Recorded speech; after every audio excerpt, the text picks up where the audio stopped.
안녕하세요, 대표님. 안녕하세요. 제가 좀 질문 드릴 게 몇 가지 있어서 네네. 왔는데요. 네. 이제 내년 앞으로 갈 미래에 대해서 좀 질문이 있어서. 미래에 대한 질문입니까? 네. 네네. 미래에 대한 질문이에요. 아, 오케이. 네. 네. 자꾸 다들 주변에서 네. 내년도 그렇고 앞으로 네. 부동산이 자꾸 위험해진다, 뭐 네, 전쟁도 네, 네. 터지고 이러다 네, 보니까 어떻게 될지 모른다. 다들 주변에서 그런 말씀을 해주셔서 제가 좀 불안하니까 대표님한테 좀 물어보려고 왔는데요. 정말 이러다가 망하는 건가요? 뭐 사실 뭐 부동산뿐만이 아니라 뭐 주식이고 뭐고 지금 뭐 다 장난 아니죠.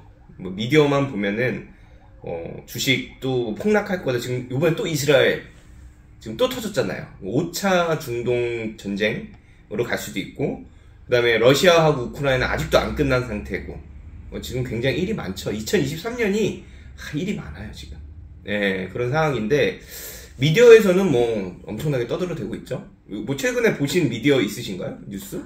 뭐 이스라엘 전쟁에 대해서 이렇게 소셜미디어에도 되게 뭐 사진이면 그러니까 좀 보기 힘든 동영상들도 많이 올라오고 하다 보니까 다들 좀 불안해하는 마음이 없지 않아 있는 것 같아요. 맞아요. 예, 참 마음이 아픈 일들이 전 세계적으로 많이 일어나고 있습니다. 예. 근데 이제 주식을 물어보시는 거예요? 뭐 어떤 일단 부동산부터 어떻게 부동산. 돼요? 호주 부동산. 네, 호주 부동산이요. 부동산. 내년에 망할까? 어떻게 생각하세요? 망할 것 같아요? 솔직하게. 어떻게 생각하십니까? 그래도 사는 사람들은 계속 살아야 되지 않을까? 그러다 보면 이게 과연 크래시 될까? 이런 생각도 들긴 하지만 워낙 코로나 때 봤다시피 이게 마켓이 이렇게 바뀔 수도 있고 짐작할 수 없을 것 같아요. 맞아요. 그게 정답인 것 같아요. 저는 짐작할 수가 없다는 게 정답인데, 그냥 우리는 미래를 볼 수 없잖아요. 그러니까 우리가 줏대를 세워야 돼요. 그러니까 사람들이 이거든 저거든 굉장히 힘들고 어려워하는 이유는 본인 줏대가 없어서 그래요. 그게 맞는 줏대든 아니면 나중에 결국은 내가 잘못 생각했든 좀 정확한 자기의 기준이 있어야 되는데, 이제 저한테 물어보셨으니 제 기준을 말씀을 드릴게요. 강요하는 건 아닙니다만은 제 기준은 이거예요. 오히려 호주 부동산은 더 올라갈 거다 라고 생각을 해요. 예. 몇 가지 이유가 있습니다. 자, 생각을 해보죠. 지금 전 세계적으로 중동도 그렇고 뭐 우크라이나 러시아도 그렇고 전쟁이 계속 일어나죠. 네. 그러면은 가장 사람들이 많이 걱정하는 게 뭐예요? 인플레이션이 다시 치솟지 않을까라는 생각을 해요. 근데 되게 아이러니한 게 뭐가 있냐면은 인플레이션이 솟아. 그래가지고 기름값이 비싸죠. 그래서 뭐 음식값이 비싸죠. 뭐 다 비싸지잖아요. 그다음 내 웨이지도 어쩔 수 없이 올라가는데 집값만 안 올라갈 거라고 생각을 해요. 뭔 말인지 알아요? 네. 너무나 당연한 거잖아요. 호주 인구 중에 4명 중에 1명이 호주 프로퍼티에 관련된 일을 합니다. 그게 빌더가 됐든 마케팅이 됐든 에이전트가 됐든 뭐가 됐든 간에 서브이 됐든 부동산 관련 일을 하는데 그 사람들 웨이지가 다 올라가는데 내 집값은, 우리 동네 집값은 내가 아직 못 샀기 때문에 안 올라가고 50%가 떨어질 거라고 착각을 해요. 이제 거기가 이제 되게 이제 함정인 거죠. 그래서 인플레이션이 일어나면 일어날수록 집값은 더 많이 뛸 거다라고 저는 생각을 하고요. 두 번째로 지금 중국도 그렇고, 중국도 또 대만이랑 또 뭐 어떻게 될지 모르는 생각이잖아요. 저는 터질 거라고 생각합니다. 저는 중국이 대만을 결국에는 어떤 형식이든 어떤 방법이든 먹을 거라고 생각을 해요. 그 미국과 싸울 수 있는 유일한 방법이에요, 중국이. 그게. 근데 제 생각입니다. 근데 그렇게 되면 더 중국의 어떤 정치적으로 외환을 빠져나가는 걸 어렵게 만들고, 이렇게 하다 보면 사람들은요, 정책을 펼쳐서 쪼으면 쪼일수록 그 반발심이 더 커져요. 그죠? 한국도 마찬가지예요. 부동산을 규제하고 탄압한다고 할 때 부동산이 항상 제일 많이 올랐어요. 호주도 마찬가지거든요. 왜 갑자기 그런 얘기를 하냐면은 전 세계 나라 중에서 과연 내가 우리나라를 벗어나서 어디론가 가야 돼 하면은 어디로 갈 것 같으세요, 사람들이? 순서로가. 예를 들어서 러시아를 빠져나와서, 중동을 빠져나와서, 인도를 빠져나와서, 한국을 빠져나와서 내가 제3국으로 간다. 그러면은 전제 조건이 있겠죠. 첫 번째, 언어가 너무 어려우면 안 돼요. 그죠? 갑자기 데니쉬를 배울 수는 없잖아요, 우리가. 그래도 영어는 전 세계 만국 통어? 뭐라 그러더라? 월드 랭귀지다 보니까 쉽게 그러다 보니까 영어가 돼야 되고요. 두 번째로 가서 살 수 있는 뭔가 비집고 살 수 있는 땅덩어리가 있어야 되거든요. 한국이나 홍콩이나 일본이나 너무 많잖아요, 인구가. 그죠? 그런 게 있어야 된다고 생각을 하고, 세 번째로는 이민 정책이 있어야 돼요. 그죠? 이민 정책이 있어야 돼요. 뭐 갑자기 가서 다 레퓨지로 살 수는 없잖아요. 이민 정책이 있어야 될 거고, 뭐 그 외 기타 등등이 많이 있지만 이렇게 추리다 보면은 전 세계에 뉴질랜드, 캐나다, 뭐 호주 외에는 별로 없어요. 그잖아요. 예, 누군가가 섣불리 내가 돈이 있든 돈이 없든, 돈이 없어서 레퓨지로 가든 돈이 있어서 이민으로 가든 그 길이 열려 있고 좀 안정적이고 내가 이 정도면은 앞으로 내 넥스트 제너레이션, 그 다음에 제너레이션 몇 세대를 거쳐서 내가 뿌리를 내릴 수 있겠다 하는 나라가 많이 없어요, 생각보다. 생각나는 데가 있으신가요? 그렇기 때문에 저는 점점 호주가 각광을 받을 거다라고 생각을 합니다. 내년부터 이제 부동산이 더 올라가면 올라갔지. 뭐 물론 상황에 따라서 뭐 한 3달 정도 조용할 수는 있어요. 코비드 때처럼. 네. 근데 잠깐인 것 같다. 하락하거나 그럴 것 같진 않다라고 말씀하시는 거죠? 네. 네. 그러니까 여러 가지 뭐 제가 지금 얘기할 수 있는 게 뭐 1시간이 넘게 떠들 수 있는데 결론적으로 제 생각은 내려가는 것보다는 우상향할 가능성이 매우 높고, 제 개인적으로는 지금 못 사신 분들은 솔직히 이제 사기 힘들어지는 세대가 굉장히 금방 온다. 부모가 물려주지 않는 이상 한국이랑 똑같아지는 거예요. 빈부격차는 점점 늘어날 거다. 그렇게 생각합니다. 그러니까 다들 왜 집값 떨어질 때까지 기다릴 거예요. 다들 이렇게 말씀하시잖아요. 네. 좀 아직 프로퍼티가 없으신 분들이. 네네. 그런 분들한테 뭐 조언이나 그런 게 좀 있는지. 그런 분들은요, 정말 죄송하지만 집값이 떨어져도 못 사요. 정말 그건 어쩔 수 없습니다. 제 주변에도 몇 분 계세요. 너무 비쌌어. 이제 내가 원하는 집들은 못 사. 내 버젯을 한참 넘어갔고, 내 버젯에 맞추려면 옛날엔 쳐다도 못 보던 동네에 정말 허름한 집을 들어가야 돼 라고 하시는 분들이 있어요. 그러면서 이제 기도를 올리죠. 떨어져라. 근데 그런 분들은 막상 떨어지잖아요. 더 못 사요. 첫 번째는 더 떨어질 것 같아서 못 사고요. 두 번째는 그만큼 떨어졌다는 호주는요, 여기 커머셜 레지덴셜 부동산이 무너지면은요, 호주 기간이 흔들려 버려요. 그러면 무슨 일이 벌어지냐면 은행에서 대출 안 해줍니다. 그렇기 때문에 이런 분들은 더 못 삽니다. 예, 그냥 차라리 있던 분들도 그냥 버티기 해야지. 근데 그런 일은 안 일어날 거라고 저는 개인적으로 생각해요. 네. 그러면 이제 주로 이민 오신 분들이나 네. 뭐 호주에 계속 있으신 분들 사이에서도 네. 렌트를 하시는 분들이 되게 많잖아요. 네. 근데 렌트 값이 계속 치솟아 오르다 보니까 네. 이제 점점 집 구하기도 힘들고 네. 점점 같은 가격으로는 더 작은 집으로 가야 되고 더 시내에서 멀어져야 되고 이러다 보니까 이게 점점 나빠지는 것 같은데, 내년에도 이렇게 계속 집값은 계속 올라가, 렌트비도 계속 올라가고 더 어려워질 것 같은지 질문을 좀 드리고 싶었어요. 사실 렌탈 마켓의 그 어떤 케이오스는 이제는 좀 세틀다운 하고 있어요. 근데 그 뜻이 가격이 다시 내려올 거란 뜻이 아니에요. 한 번 올라간 내 웨이지는 내려오지 않습니다. 한 번 식당 주인이 음식값을 높이면 내려오기가 쉽지가 않아요. 거의 불가능하다고 보시는 게 맞아요. 렌트 가격도 마찬가지예요. 예, 렌트 가격도 마찬가지고, 렌트비는 여기서 이제 더 솟구쳐 올라가는 게 슬로우 다운은 할 수 있지만, 제 생각에 뭐 이게 내려가지는 않을 것 같고요. 제가 지금 실질적으로 집을 이제 하나 렌트를 내놨어요. 11월 16일 날 리즈가 끝나는데, 지금 제가 테스트 런 한다고 일단 마켓플레이스, 페이스북 마켓플레이스에만 올려놨거든요. 근데 지금 제가 올린 지 3일 됐는데, 클릭수가 600개예요.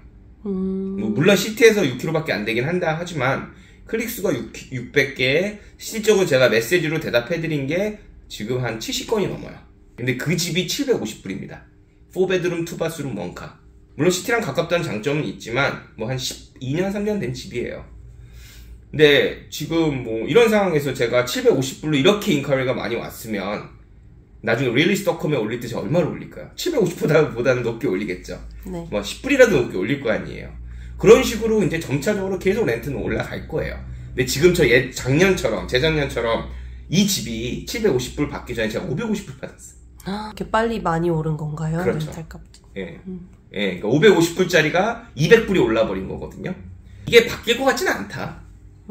예, 이건 시장 논리기 때문에 뭐 어떻게 이론적으로 설명을 해드려도 그냥 시장 논리예요, 이거는. 예. 굳이 받을 수 있는데 낮출 필요가 없잖아요.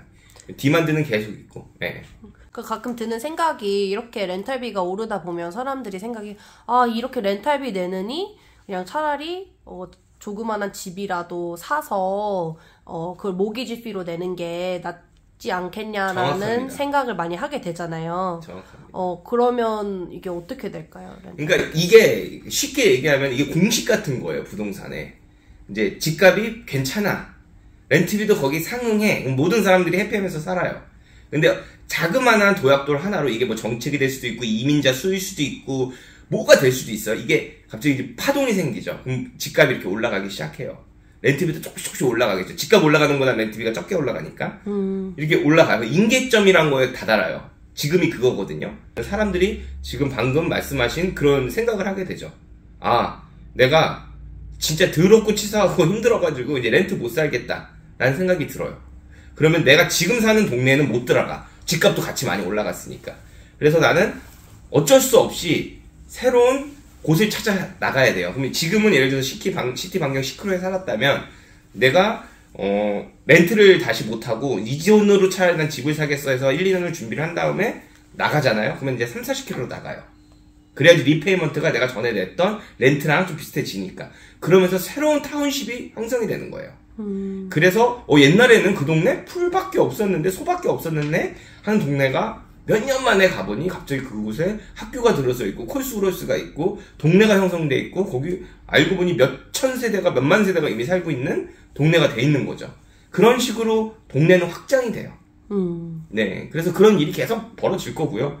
내가 예전에 살았던 그 동네는 이미 넘볼 수 없는 고급 동네가 돼가 있는 거예요. 블루칩으로 바뀌어 있는 거고. 이렇게 계속 확장이 되는 거. 인구가 느니까 어쩔 수 없어요. 호주 정책, 이민자 수 받는 정책에 따라 이런 것도 많이 변동이 되겠네요. 그렇죠. 호주는 이제 매년 3, 40만 명씩 받아야 되는데 지금 코로나 때문에 많이 뒤쳐졌잖아요. 모르죠. 두고 봤는데 근데 이거는 변할 수 없는 진리입니다. 호주는 인구가 늘지 않으면 넘어져요. 무조건 인구가 늘어야 됩니다. 호주는. 내수 시장이 너무 작아요. 호주는. 이거를 늘려야 돼요. 렌탈 마켓도 어려워지고 프로퍼티 마켓도 점점 올라가고 이런 상황 속에서 좀 일반인들이 앞으로 이렇게 이 어려워지는 상황 속에서 실질적으로 할 수 있는 게 뭐가 있을지. 제일 중요한 건 생각의 전환 같아요. 아직도 사람들이 세이빙을 하고 그걸 돈을 들고 있어야지 마음이 편하신 사람들이 있거든요. 근데 그 돈의 가치는 정말 매일매일 떨어지고 있는데 그거를 못 느끼시면 안 돼요. 그러니까 생각의 전환이 필요하고 그 다음에 빚을 지는 걸 굉장히 두려워하세요. 내가 빚이 지금 집을 샀어. 어떻게 힘들게. 그래서 이 빚이 50만 불이야. 70만 불이야. 야 이거 나 죽을 때까지 어떻게 갚냐? 이 생각을 하시거든요. 반대로 생각을 해야 돼요. 사실. 내가 50만 불, 70만 불이나 내가 빚을 졌네? 하나도 갚지 말아야지.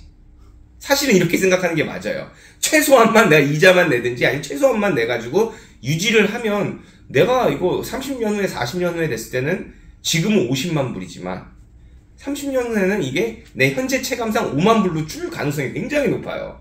왜냐하면 30년 전에 호주 집값이 시드니 집값이 미디안 프라이스가 20만 불이었거든요. 지금 2밀리언이 넘잖아요. 웬만한 집들 시드니는 약간 그런 개념으로 봐야 되는데 이거를 나 투자 이제 못해. 야 나 지금 갚을 돈이 이만큼이야. 이것만 다 갚았으면 나 소원이 없겠다. 이렇게 생각을 많이 하시는데 일단 생각의 전환을 필요합니다. 물론 이거는 상황마다 달라요. 본인의 캐릭터마다 버는 돈마다 어떤 라이프 스타일마다 다 다른 거기 때문에 이렇게 저렇게는 말씀을 못 드리지만 생각의 전환. 두 번째는 공부를 좀 하셔야 돼요. 자, 돈을 벌려면은요 2가지 방법이 있습니다. 시간으로 승부를 보든가 돈으로 승부를 봐야 돼요. 2가지 방법이 일반인이 할 수 있는 가장 좋은 거예요. 우리가 빌 게이츠처럼 마이크로소프트를 만들 수는 없잖아요. 우리가 우버 이 앱을 만들 수는 없잖아요. 저도 그렇고. 그럼 결국 일반인이 할 수 있는 건 2가지예요. 시간으로 본다. 시간으로 본다는 건 뭐죠? 계속 자랄 수 있는, 가치가 늘어날 수 있는 어떤 자산에, 그게 주식이 됐든 부동산이 됐든 뭐가 됐든 내가 공부를 하고 내가 믿는 그곳에 돈을 놓고 기다리는 거예요. 10년, 20년, 30년을. 그게 한 가지 방법이고요. 2번째 방법은 돈으로 하는 거예요. 나 30년 못 기다려, 10년 못 기다려. 그러면은 돈을 써가지고 이거를 빨리 되게 만드는 거예요. 그게 부동산으로 치면 디벨롭이에요. 제가 다음 편에 이거는 말씀드리겠지만 그냥 빤히 보여요. 내가 한 5밀리언 캐시도 있으면 바로 한 3밀리언 벌겠구나. 이런 프로젝트들이 가능성 있는 것들이 되게 많거든요. 근데 5 밀리언이 없기 때문에 10 밀리언이 없기 때문에 못하는 거예요. 일반 분들은. 그죠? 그러면 그보다 작게 시작할 수 있겠죠. 1억으로 5억으로 할 수 있는 것들을 찾아야 되겠죠.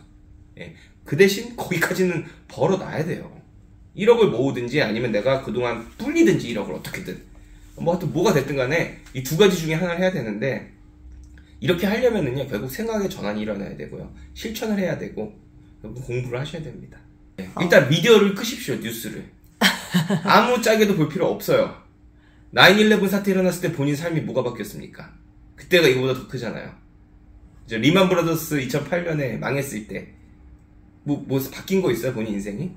그때, 없죠. 네. 없잖아요. 그럼 코로나 때 다행히 가장 최고, 코로나 때도 물론 일은 있었지만은 어떤 분에게는 큰 일이지만은 대부분의 사람들에게는 사실 엄청나게 라이프 체인지가 있진 않았거든요. 그잖아요. 우크라이나 사태도 마찬가지고 러시아 때. 그러니까 생각보다 별일이 안 일어나요. 그냥 내가 하던 거 멀리 숲이 안 보이면 발 앞에 있는 나무만 보면서 가면 됩니다. 그러다 보면은 어느 순간 좀 높은 산등에 가 있고 좀 다시 숲을 볼 수 있는 시간이 생겨요. 그리고 다시 또 안 보이는 숲 속으로 걸어가는 거예요. 더 높은 곳으로 가기 위해서. 그냥 그렇게 사시면 돼요.